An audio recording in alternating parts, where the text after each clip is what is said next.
মানুষের একটা খুব অদ্ভুত মনস্তাত্ত্বিক স্বভাব আছে।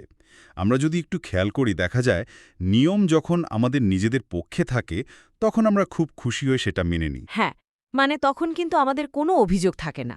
একদমই তাই। কিন্তু সেই একই নিয়ম যখন আমাদের কোনো ব্যক্তিগত স্বার্থের বিরুদ্ধে চলে যায় তখন আমরা অবচেতনভাবেই নানা অজুহাত খুঁজতে শুরু করি। নীতিনৈতিকতার সংজ্ঞা তখন আমাদের সুবিধামতো বদলাতে থাকে। মানুষ নিজের স্বার্থ রক্ষার্থে খুব সহজেই নিজের বিশ্বাসকে বাঁকিয়ে নেয়। ঠিক। আর আজকের এই গভীর আলোচনায় আমরা ঠিক এই হিউম্যান সাইকোলজিটাই ডিকোড করার চেষ্টা করব। আমাদের হাতে থাকা আজকের আলোচ্য ভার্স বা ঐশীবাণীর রেফারেন্স ধরে আমরা দেখব কিভাবে যুগে যুগে ঐশী আইন এবং মানুষের এই সুবিধাবাদী আচরণের মধ্যে একটি চিরন্তন দ্বন্দ্ব তৈরি হয়েছে। বিষয়টা আসলে খুবই প্রাসঙ্গিক, কারণ আমরা যখন ইতিহাস পড়ি তখন অনেক সময় মনে হয় এগুলো বোধহয় হাজার বছর আগের কোনো বিচ্ছিন্ন ঘটনা। হ্যাঁ, মনে হয় যেগুলো তো সেই পুরনো দিনের কথা। কিন্তু এই ঘটনাগুলোর মনস্তাত্ত্বিক প্যাটার্ন বা মানুষের ভেতরের যে স্বার্থপরতার মেকানিজম, সেটা বিশ্লেষণ করলে দেখা যায় আজকের আধুনিক সমাজেও আমরা ঠিক একই কাজ করে যাচ্ছি। মানুষের এই সুবিধাবাদী দিকটি সময়ের সাথে সাথে রূপ বদলালেও এর মূল কাঠামোটি একদমই বদলায়নি। সেটাই তো সবচেয়ে বড় আশ্চর্যের বিষয়। তাহলে চলুন আমরা সরাসরি আমাদের আজকের মূল ভার্সের দিকে এগিয়ে যাই এবং দেখি সেখানে এই বিষয়টি কিভাবে তুলে ধরা হয়েছে। অবশ্যই। আজকের আমাদের অ্যানালাইসিসের মূল ভিত্তি বা আলোচ্য ভার্সটি হল সূরা আলে ইমরান, আয়াত ২৩। আমি প্রথমেই ঠিক যেভাবে আরব দেশের স্থানীয়রা অত্যন্ত শ্রুতিমধুর ও নির্ভুলভাবে তেলাওয়াত করেন সেই শৈলীতে ভার্সটি পাঠ করছি। জি, শুনছি আমরা। আউযুবিল্লাহি মিনাশ শাইতানির রাজিম।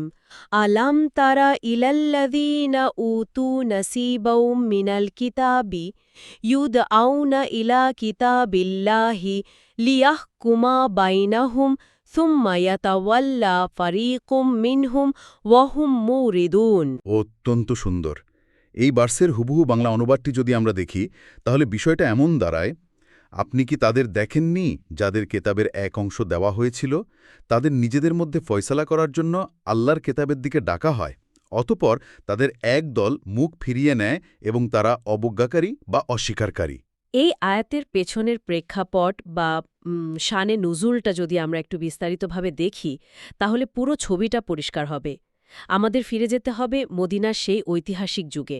যেখানে ইহুদিদের বিভিন্ন গোত্রের বসবাস ছিল। ঠিক, সমাজে তাদের বেশ আধিপত্যও ছিল। তো একবার তাদের এক নারী ও পুরুষের মধ্যে ব্যভিচারের বা জিনার ঘটনা ঘটে। তাওরাতের বিধান অনুযায়ী বিবাহিত অবস্থায় এই অপরাধের শাস্তি ছিল রজম বা পাথর নিক্ষেপ করে মৃত্যুদান। কিন্তু এখানে একটা বিশাল রাজনৈতিক এবং সামাজিক সংকট তৈরি হল। সংকটটা কি এই কারণে যে যারা অপরাধ করেছিল তারা সমাজের খুব সাধারণ স্তরের কেউ ছিল না? একদম ঠিক ধরেছেন। এই অপরাধীরা ছিল সমাজের অত্যন্ত ধনী এবং প্রভাবশালী স্তরের মানুষ। এখন ইহুদি পণ্ডিতরা পড়ে গেল এক মহাবিপদে। তারা নিজেদের প্রভাবশালী নেতাদের ওপর তাওরাতের এই চরম শাস্তি প্রয়োগ করতে চাইল না। কারণ এতে তো তাদের নিজেদের ক্ষমতা এবং সুযোগ সুবিধায় টান পড়ার ভয় ছিল। হ্যাঁ, আবার আইন অমান্য করার দায়ভারও তারা সরাসরি নিতে পারছিল না। তখন তারা একটা চতুর ফন্দি আঁটল। তারা ফয়সালার জন্য রসুল সাল্লাল্লাহু আলাইহি ওয়াসাল্লামের কাছে আসার সিদ্ধান্ত নিল। তার মানে তারা ভাবছিল মোহাম্মদ সাল্লাল্লাহু আলাইহি ওয়াসাল্লাম যেহেতু দয়ালু হিসেবে পরিচিত, হয়তো তিনি রজম বা পাথর নিক্ষেপের মতো কঠিন শাস্তির বদলে জনসম্মুখে অপমান বা চাবুক মারার মতো কোনো সহজ শাস্তির ফয়সালা দেবেন। মানে সাপও মরবে, লাঠিও ভাঙবে না। ঠিক।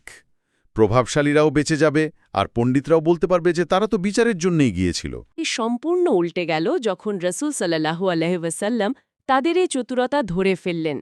তিনি তাদের অন্য কোনো ফয়সালা না দিয়ে তাদের নিজেদের কিতাব তাওরাতের সে আসল বিধান মানে রজমের কথা বের করে তাদের উপর প্রয়োগ করার নির্দেশ দিলেন। তখন তারা তো আর সেটা মানতে পারল না। না, তারা সেটা মানতে সরাসরি অস্বীকার করল এবং মুখ ফিরিয়ে নিল।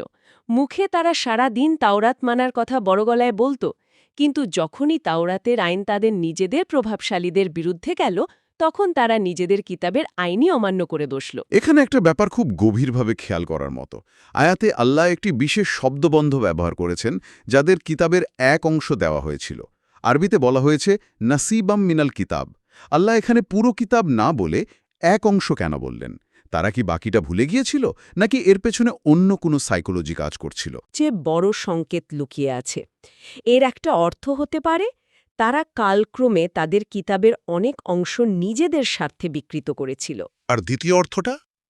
এর আরও একটি গভীর মনস্তাত্ত্বিক অর্থ হল তারা কিতাবের শুধু সেই অংশগুলোরই জ্ঞান রাখত বা চর্চা করত যেগুলো তাদের নিজেদের পার্থিব স্বার্থের অনুকূলে ছিল।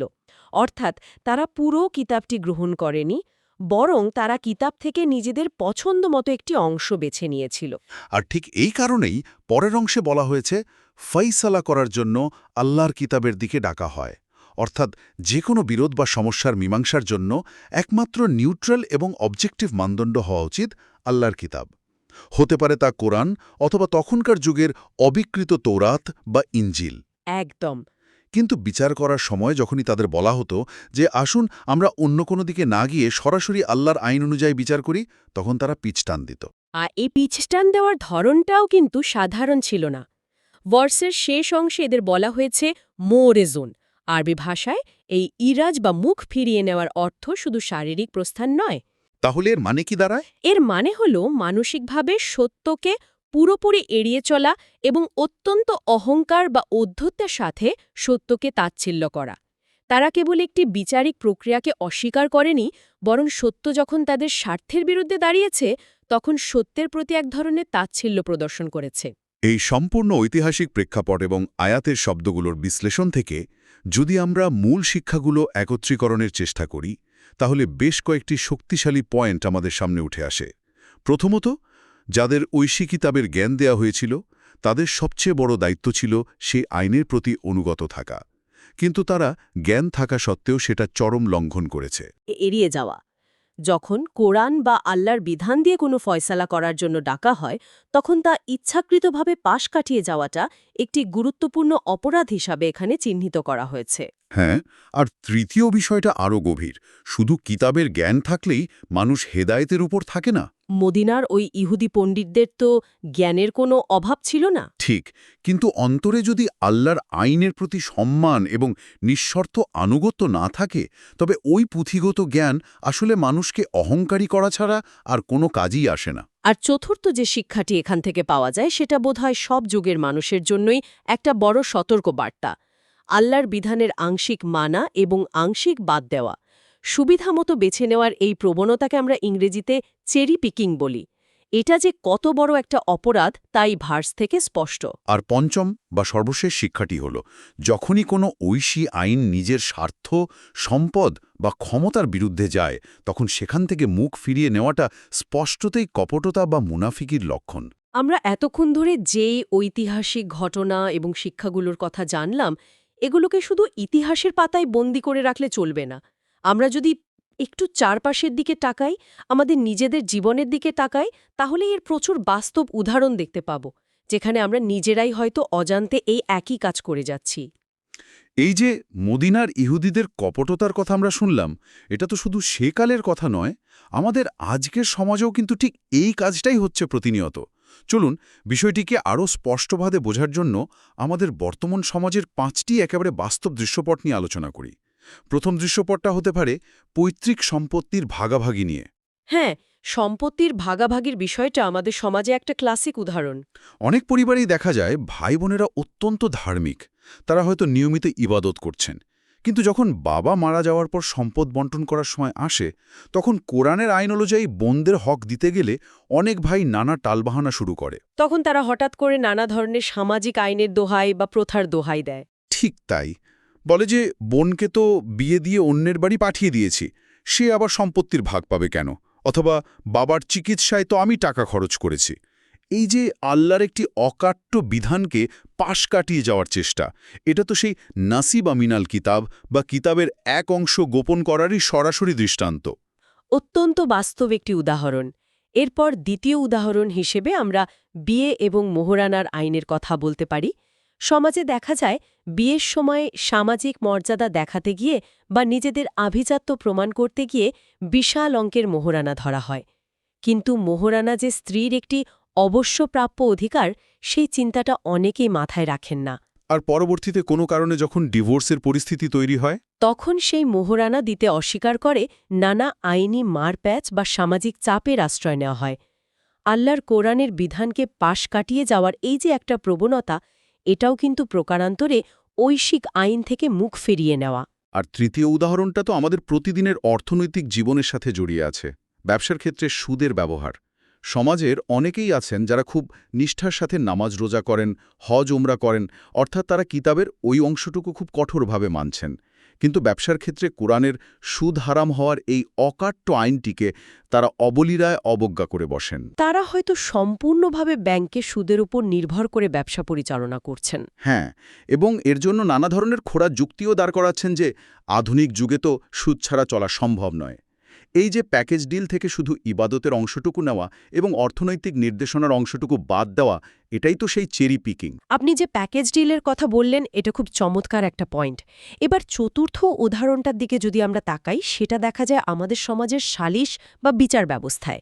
সেটা একেবারে গ্রামের কোনো পঞ্চায়েত হোক বা আধুনিক কোনো কর্পোরেট আরবিট্রেশন হোক। সমাজে যখন কোনো বিচার বসে, তখন প্রভাবশালী ব্যক্তিরা অনেক সময় কুরআনের ইনসাফের দিকে না গিয়ে টাকার বিনিময়ে বা ক্ষমতার জোরে নিজের পক্ষে ফয়সালা টেনে নেয়। কেউ যদি গরিব হয় তার জন্য এক আইন, আর কেউ যদি প্রভাবশালী বা নিজের আত্মীয় হয় তার জন্য আইনের ফাঁকফোকর খোঁজা হয়। এখানেও কিন্তু হুবহু সেই মদিনার ইহুদিদের আচরণেরই পুনরাবৃত্তি দেখা যাচ্ছে, যেখানে তারা প্রভাবশালী অপরাধীদের বাঁচাতে ঐশিক আইন থেকে মুখ ফিরিয়ে নিয়েছিল। আর পঞ্চম উদাহরণটি হল তাদের নিয়ে যাদের কাঁধে সমাজকে পথ দেখানোর দায়িত্ব, অর্থাৎ অনেক আলেম বা জ্ঞানী মানুষের স্বার্থপরতা। অনেক সময় দেখা যায় ধর্মীয় জ্ঞান থাকা সত্ত্বেও কিছু মানুষ তাদের পার্থিব স্বার্থ হাসিল করার জন্য, কোনো নির্দিষ্ট গোষ্ঠীকে খুশি করার জন্য বা সমাজের ক্ষমতাধরদের ভয়ে কুরআনের সঠিক ফতুয়া বা বিধান গোপন করে রাখেন।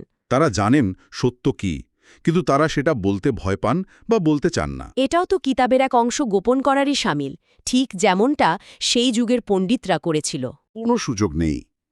জ্ঞান অর্জন করা বা কিতাব পড়া এক জিনিস, আর সেই জ্ঞানের কাছে নিঃশর্তে নিজের অহংকারকে মাথা নত করানো সম্পূর্ণ ভিন্ন জিনিস। বিচার বা ফয়সালার সময় নিজের লাভ ক্ষতি না দেখে আল্লাহর হুকুম মানাই হল প্রকৃত আনুগত্য। কোরআন কেবল তেলাওয়াতের জন্য কোনো সাধারণ বই নয়, এটিকে জীবনের প্রতিটি পদক্ষেপে বিচারক বা আল ফুরকান হিসেবে মানতে হবে। তার মানে কোরআনের কোনো বিধান ব্যক্তিগত জীবনে যতই কঠিন মনে হোক না কেন বা নিজের স্বার্থের যতই পরিপন্থী হোক না কেন, তা অবজ্ঞা করা বা মুখ ফিরিয়ে নেওয়ার কোনো সুযোগ নেই। আল্লাহর আইন কেবল মসজিদের চার দেয়ালের ভেতরে সীমাবদ্ধ রাখলে চলবে না। এটি আমাদের ব্যবসা, আমাদের আদালত এবং আমাদের সমাজেও সমানভাবে বাস্তবায়ন করতে হবে। সুবিধাবাদী ধার্মিকতা বা পার্ট টাইম আনুগত্য আল্লাহর কাছে কোনোভাবেই গ্রহণযোগ্য নয়। কোরআন যখন ডাক দেয়, তখন লাভ ক্ষতির হিসাব না করে স্বতঃস্ফূর্তভাবে লাব্বাইক বলতে পারার মধ্যেই পূর্ণাঙ্গ ঈমান লুকিয়ে আছে। আমরা এতক্ষণ ধরে ঐতিহাসিক ঘটনা, ধর্মীয় প্রেক্ষাপট এবং আমাদের প্রাত্যহিক জীবনের উদাহরণ নিয়ে কথা বললাম। এবার যদি আমরা এই গোটা বিষয়টির মোড় একটু বিজ্ঞানের দিকে ঘুরিয়ে দিই, তাহলে বিষয়টা আরও ইন্টারেস্টিং হয়। মানুষের মস্তিষ্ক আসলে কিভাবে কাজ করে, এই যে আংশিক মানা আর আংশিক না মানার প্রবণতা, বিজ্ঞান ও সমাজবিজ্ঞানের আলোকে এর পেছনের মনস্তত্ত্বটা আসলে কী? হ্যাঁ, এটা নিয়ে আলোচনা করাটা খুব জরুরি। কারণ মানুষ যখন এই কাজগুলো করে, তখন তো সে নিজেকে ভিলেন ভাবে না, সে তো নিজের কাজের জাস্টিফিকেশন দাঁড় করায়। ঠিক এই জায়গাতেই চলে আসে সাইকোলজির অত্যন্ত পরিচিত এবং শক্তিশালী একটি কনসেপ্ট, কনফার্মেশন বায়াস। এটি হলো মানুষের মস্তিষ্কের এমন একটি প্রবণতা যেখানে মানুষ কেবল সেই তথ্যগুলোই গ্রহণ করে বা বিশ্বাস করে যা তার নিজের আগে থেকে লালন করা বিশ্বাসের বা ব্যক্তিগত স্বার্থের সাথে মিলে যায়। আর যে তথ্যগুলো তার স্বার্থের পরিপন্থী বা তার মনে অস্বস্তি তৈরি করে, মস্তিষ্ক অবচেতনভাবেই সেগুলো বাতিল করে দেয় বা সেগুলোর গুরুত্ব কমিয়ে দেয়। তার মানে মস্তিষ্ক এমনভাবে ফিল্টার করে যেন মানুষ মূলত নিজের সুবিধাকেই সত্য বলে বিশ্বাস করতে পারে এবং নিজের ভেতরের যে কগনিটিভ ডিসনেন্স বা মানসিক অস্বস্তি, সেটাকে শান্ত রাখতে পারে। ঠিক তাই। এই ভার্সে আমরা দেখলাম ইহুদিরা তাদের কিতাবের সাথে যে বেছে বেছে আমল করার কাজটা করত, সেটা এই কনফার্মেশন বায়াসেরই একটা ক্লাসিক উদাহরণ। তারা কি করত জানেন? যে আয়াতে তাদের পার্থিব লাভ হতো সেটা তারা খুব জোরে জোরে পড়ত, আর যে আয়াতে তাদের ক্ষতি বা কঠিন শাস্তির কথা ছিল সেটা তারা আঙুল দিয়ে ঢেকে রাখত। বর্তমান যুগেও অনেক মানুষের ধর্ম পালনের ধরন ঠিক এই একই মনস্তাত্ত্বিক সাঁচে গড়া। তারা ধর্মের সেই অংশগুলোই পালন করে যেগুলোতে তাদের কোনো আর্থিক বা সামাজিক ক্ষতি নেই, যেমনটা আমরা ওই সম্পত্তির ভাগাভাগি বা সুদের উদাহরণের ক্ষেত্রে দেখলাম। আর সমাজবিজ্ঞানের জায়গা থেকেই যদি আমরা দেখি, সমাজের এই একাধিক বিচার ব্যবস্থার উপস্থিতিও তো মানুষকে এমন সুবিধাবাদী হতে সাহায্য করে। সমাজবিজ্ঞানে একটি কনসেপ্ট আছে যাকে বলা হয় লিগ্যাল প্লুরালিজম বা একাধিক আইনের চর্চা। এটাকে খুব সহজে বুঝতে গেলে আমরা একটা বাচ্চাদের উদাহরণ টানতে পারি। দারুণ, বলুন। ধরুন কোনো একটা বাচ্চা তার বাবার কাছে গিয়ে বলল, আমি কি ভিডিও গেম খেলতে পারি? বাবা কড়া গলায় বলে দিল, না, এখন পড়ার সময়। তখন বাচ্চাটা কি করে? সে সোজা মায়ের কাছে চলে যায়, এই আশায় যে মা হয়তো একটু নরম হবেন এবং তাকে অনুমতি দিয়ে দেবেন। হ্যাঁ, এটা তো আমরা সবাই কমবেশি দেখেছি।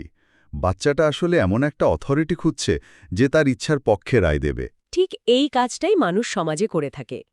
সমাজে যখন একাধিক আইনের উপস্থিতি থাকে, যেমন ধরুন রাষ্ট্রীয় আইন, সামাজিক প্রথা এবং ধর্মীয় আইন, তখন সুবিধাবাদী মানুষ সবসময় সেই আইনটিই খোঁজে বা সেই বিচারকের কাছেই যায় যেখানে তার স্বার্থ সবচেয়ে বেশি রক্ষা পাবে বা তার শাস্তি সবচেয়ে কম হবে।